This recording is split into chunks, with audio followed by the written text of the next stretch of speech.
നമുക്ക് ഈസിയായി ഹെൽത്തി ആയിട്ടുള്ള ഒരു സാൻഡ്വിച്ച് ഉണ്ടാക്കിയാലോ? നമ്മുടെ വീട്ടിലുള്ള സാധനങ്ങൾ വെച്ചിട്ട്. അതിനാവശ്യമുള്ള സാധനങ്ങൾ: ക്യാരറ്റ്, തക്കാളിക്ക, സവോള, കുക്കുംബറ്, ബട്ടറ്, കുരുമുളക് പൊടി, ബ്രെഡ്. ഇത്രയാണ് വേണ്ടത്. വെജിറ്റബിൾസ് എല്ലാം നമുക്കൊന്ന് കട്ട് ചെയ്തെടുക്കാം.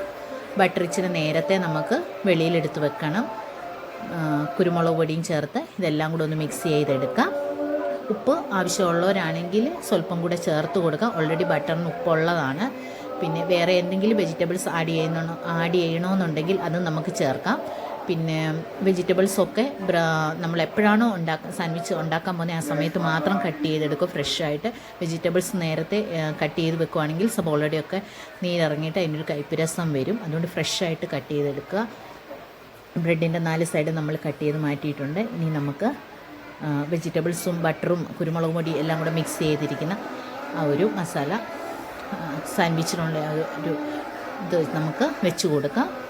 ഈ സമയത്ത് ബട്ടർ ബ്രെഡ് തേച്ച് കൊടുക്കാൻ ഇഷ്ടമുള്ളവരാണെങ്കിൽ 2 സൈഡിലും ബട്ടർ തേച്ചതിന് ശേഷം മാത്രം ഇത് നമുക്ക് വെച്ച് കൊടുക്കാവുന്നതാണ്.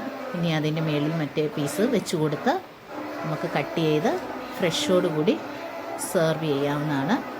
കുട്ടികൾക്കൊക്കെ ഇഷ്ടപ്പെടുകയും ചെയ്യും. വെജിറ്റബിൾസ് ഒന്നും ക്യാരറ്റും കുക്കുംബറും ഒന്നും കഴിക്കാൻ ഇഷ്ടമില്ലാത്ത കുട്ടികളാണെങ്കിൽ ഇങ്ങനെ ഉണ്ടാക്കി കൊടുക്കുമ്പോൾ അവർക്ക് ഭയങ്കര സന്തോഷമാവും. അവർ ഇത് കഴിക്കുകയും ചെയ്യും. ഓയിലൊന്നും ഇല്ലാത്തതുകൊണ്ട് നല്ല ഹെൽത്തിയുമാണ്. എളുപ്പത്തിൽ ഉണ്ടാക്കാനും പറ്റും. എല്ലാവർക്കും ഇഷ്ടപ്പെടുവാണെങ്കിൽ ഒന്ന് ലൈക്ക് ചെയ്യണം, സബ്സ്ക്രൈബ് ചെയ്യണം. താങ്ക്